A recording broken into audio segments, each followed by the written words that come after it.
Hello, my beautiful Bravo lovers. What is going on? Welcome to my channel if you're new here, and don't forget to hit subscribe below. We're talking about the Real Housewives of Salt Lake City today, y'all, and we are talking about the reunion part 1. I've got a lot of thoughts, I've got a lot of feelings, I've watched it already.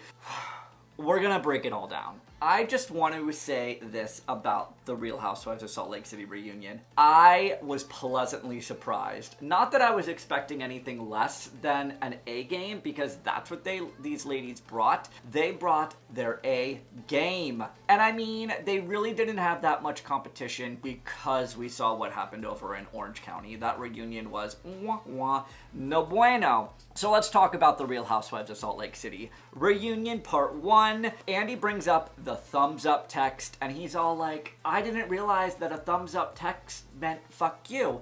Andy Cohen, neither did I. I didn't realize that sending a thumbs up was really a dig. The more you know. We also talked about Mary's hair. She was not very pleased with her hair representation throughout the season. She said it was really bad and she was embarrassed by it. I was embarrassed by it too, Mary. You ain't alone, girl. We also talked about Heather's fascination with meat on a stick and meat in ball form. Heather loves a good ball and Heather loves meat on a stick. So the first major piece of drama that unfolds is Jen allegedly attacking Brooks over his fashion line that consisted of one tracksuit. Where's the freaking lie? But Meredith insinuated that Jen went around on social media making fun and bashing Brooks over his fashion line. And apparently that's just like the tip of the iceberg between Jen and Meredith, and there is a whole lot more, and yes, I'm talking about Vagina Gate. That will be discussed later. Stick with me in this review. We're gonna break down Vagina Gate. Yes, we are. But here's my thing about this whole fashion line. One, Brooks is like 21, so he's not really a child. I mean, yes, he's Meredith's kid, but he's a grown adult. So, I mean, it kind of comes with the territory. You make a fashion line and people are gonna judge it. And it was one tracksuit. Where is the lie, people? Where is the lie? Moving on, because it is what it is with that set of drama. So the party that was thrown for Meredith and Lisa's birthday party, we also bring that up, and that happened, I think, the premiere. Yeah, the premiere. Jen hosted a birthday party for Meredith. I didn't realize that it was also for Lisa. I thought it was just for Meredith because it was her birthday. But that whole party, it was actually the night of Lisa's birthday, which, fun fact, didn't know that. So I didn't realize that it was Lisa's actual birthday. It's my birthday. My birthday. It's my birthday. Happy birthday to me. So Mary thought that the whole party was self-involved, and Lisa, she was more upset with how some of the ladies treated her on her actual birthday. Heather and Whitney, I guess I'm talking about you, because Lisa is very pressed with a lot of things, and Lisa, I've got a lot of thoughts about Lisa Barlow. So she feels as if Heather was being dismissive towards her. Lisa is the one that's so dismissive, so I don't know where she even got off saying that about Heather. She just comes off cold and not welcoming. Ugh, girl. I'm gonna talk for a minute now, so I need you to stop. Oh, Lisa saying, I had a beautiful Cavalli jacket on. I know, I looked good. She is so freaking full of herself. God, come on. She is so full of herself. She's the one out here calling Heather dismissive. Girl, look around. You are so dismissive towards everyone. Like, she really thinks Heather was the dismissive one, and that Lisa made all the effort in the world to try to be nice to Heather, which is so beyond false. Like, I have eyeballs and I watched this entire season. Like, that's not what happened. Like, that is the farthest from the truth. Lisa, girl, this is not how a reunion works. Roll footage. Roll the footage. Sorry, you do not talk to Heather motherfucking Gay in that way. Honey, no you don't. Keep talking so no one can hear Lisa and they won't hear the truth. You're a liar. Stop talking. And Lisa, here's the thing. Here's the thing about Lisa Barlow. She wants to paint a picture to make everyone think that she was treated so unfairly this season. Sis, we watched the season. We saw how you treated people. Like, I'm not blind. Also, should I be shady? Should I be shady? Ugh.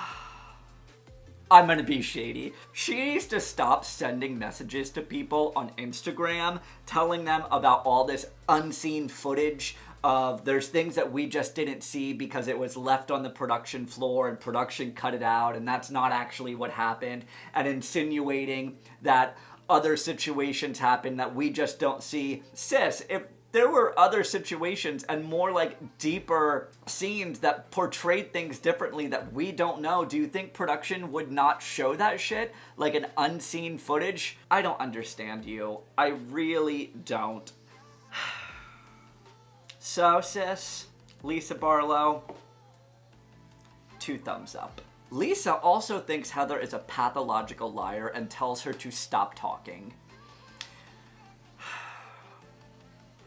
But can we not forget that the beginning of this season, Lisa pretended not to even know Heather and had no idea who she was, and I don't even know her like that. She also insinuated that Heather was a good time girl. Like, what? Heather is a good time girl. She's a fun time. I'd want to be friends with Heather. Lisa just is a little bit of a jealous biatch. Oh, Lisa, you don't tell Andy Cohen what he better do. No, you better don't. Okay, I want to move on. Well, we're not going to move on because she's in charge, Andy. Sorry, Andy, for 1 second. Andy, you know what's bothering me? Carol Radswell did the same damn thing to Andy and put Andy in his place, and look where she ended up, in the unemployment line. Watch your mouth, sis. Watch your mouth. Andy Cohen is your boss. And if you still want a Bravo coin, you better watch what you're saying. I'm just saying. Whitney, though, thinks that Lisa is better than her. Which, I mean, where's the lie? I think that Lisa thinks that she's better and above everybody. But Lisa then goes on to say that Whitney was being inappropriate when she was dancing and twerking at Sharif's birthday party and saying, you don't do that in front of other people's husbands. Roll footage.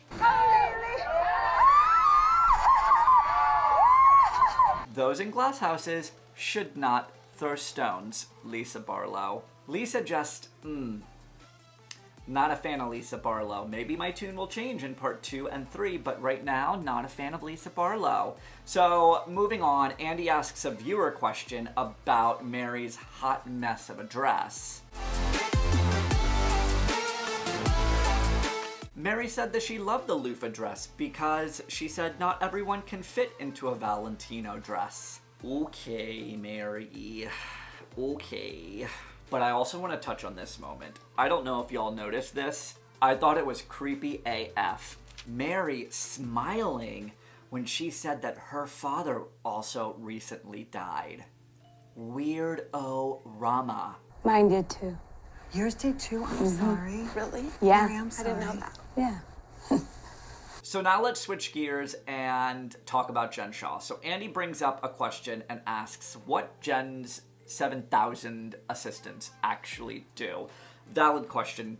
What do they do? We're all dying to know. So Jen said that they all play a role in her multiple businesses. So here's the thing. All of us are very confused as to what exactly Jen Shah does, and she explains it. She works in direct response marketing. So it's something dealing with customers and pairing them together online and an algorithm and ads, and it just went over my head. I don't understand.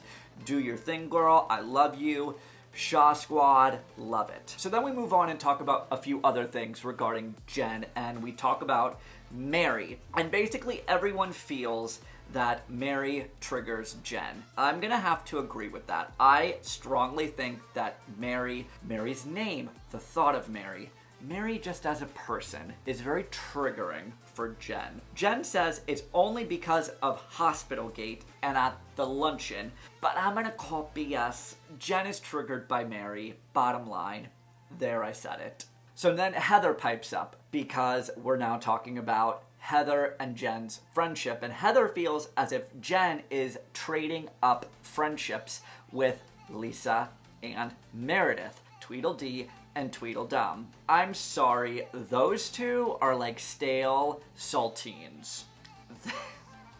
There, I said it. You don't want to be friends with Heather Gay, who's like a good time girl, but in the best way possible, but you want to be friends with Lisa Barlow and Meredith, who are so boring and have no personality. Oh. So Mary has got out of the damn closet and she has a voice. Mary surprised me through this reunion. She is piping up, she is clapping back, she is reading people. I mean, it would have really been nice to see this kind of like oomph from Mary throughout the season, but she was just stuck in the closet. Just beat you down, never say sorry, and never care about how you feel, but you're gonna show up anyway? And you choose a friend that's a friend back to you. If you're a friend to that person, they should be a friend to you. And Mary has drawn lines in the sand, y'all. I agree. That's how I Maybe you look should at it. take your own advice. I agree, and I'm kind of I on don't that want to journey be right friends now. with you. That's the difference. You understand that? So now let's talk about Vagina Gate.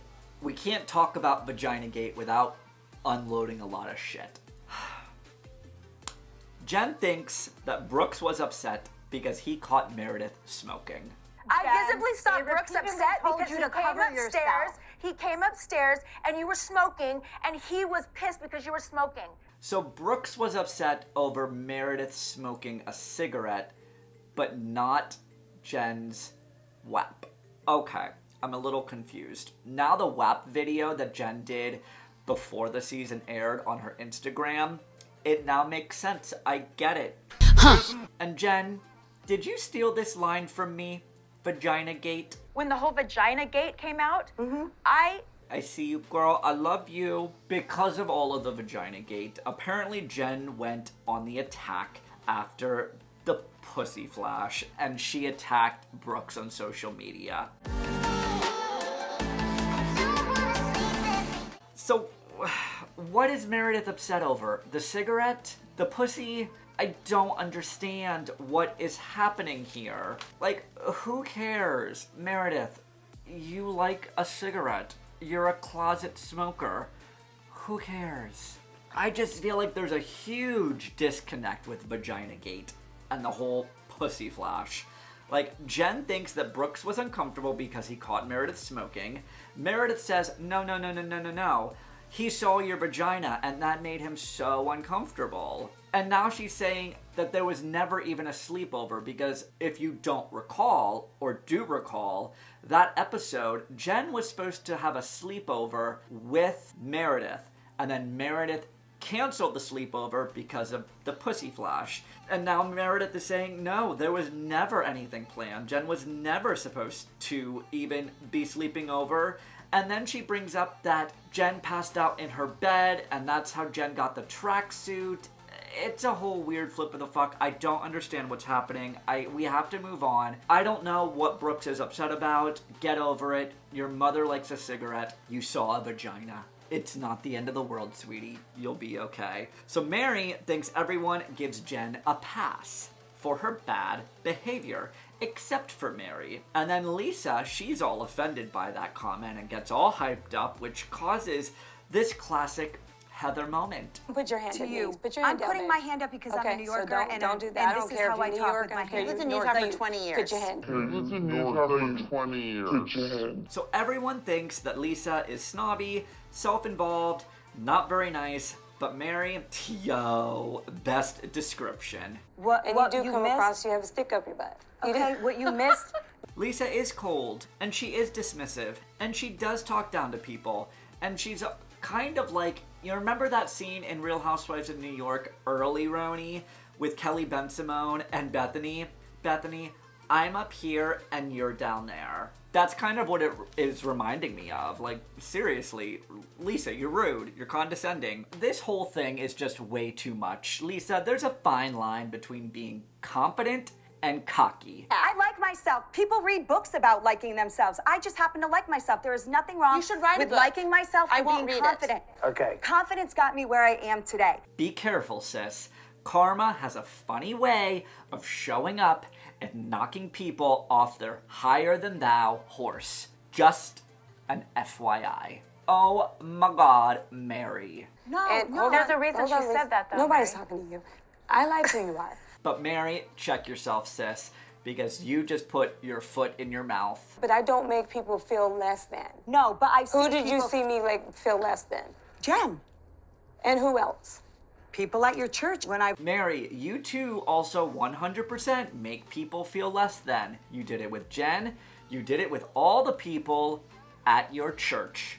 Yes, I said church. Let's talk about the church, y'all. Let's talk about the church. Just kidding. Mary shut that shit down so quickly. watched, I Don't was talk like... about my church. Nobody's bringing up your alcohol. We aren't talking about the church. Actually, I really hope we do. We have 2 more parts. I really want the church to be brought up. Is it a cult? Is it not a cult? Mary is quick to be like, don't talk about my church. So now we end part 1 with a classic moment. I died. Read the one that's faded. Well, Do you want me to read it? This is a bad Xerox, babe. I know, I'm I mean, sorry. I can't even read this. I know it's bad. Here's what. America 100% has perceived Lisa Barlow as dismissive and cold and arrogant and cocky. And that's just the way the cookie crumbles, sis. That's how you are portrayed. If you like it or if you don't, maybe you'll be portrayed differently season 2 if you're even asked to come back for season 2. And I'm just gonna say this. Heather will never be friends with Lisa. Whitney will never be friends with Lisa. And with that, I agree with Heather. Lisa, do better. Said You openly don't want that me it's to be been- your What have friend? I said openly aggressive about other than calling you a bitch, which, quite frankly, You you called are. me dismissive. Next week, we're gonna talk about Hospital Gate and the 7-Eleven comment. Both comments made by Mary. Lots to dissect, y'all. Lots to dissect. This reunion, I'm gonna give it an A+. A lot of shit happened. A lot of shit went down. I mean, here's what. Where was this energy with Mary and Lisa and Meredith? I mean, y'all just saved it for the reunion? Like, do better, guys. Do better. I was gonna say Lisa is misunderstood, but I don't know. Only time will tell. What did y'all think of the Real Housewives of Salt Lake City reunion part 1? Did you love it? Did you hate it? I personally loved it. It was great. It was a great reunion. No wonder they were picked up for a season 2, y'all. Guest subscribe to my channel if you love Real Housewives of Salt Lake City content. Give this video a big thumbs up and hit the bell notifications to get notified when a new video is posted. Get subscribed because it helps me grow. I just feel like I'm rambling at this point, so I'm gonna let you go. Do not be assholes. I was an asshole for all of us today. Fuck, I'm out. Bye.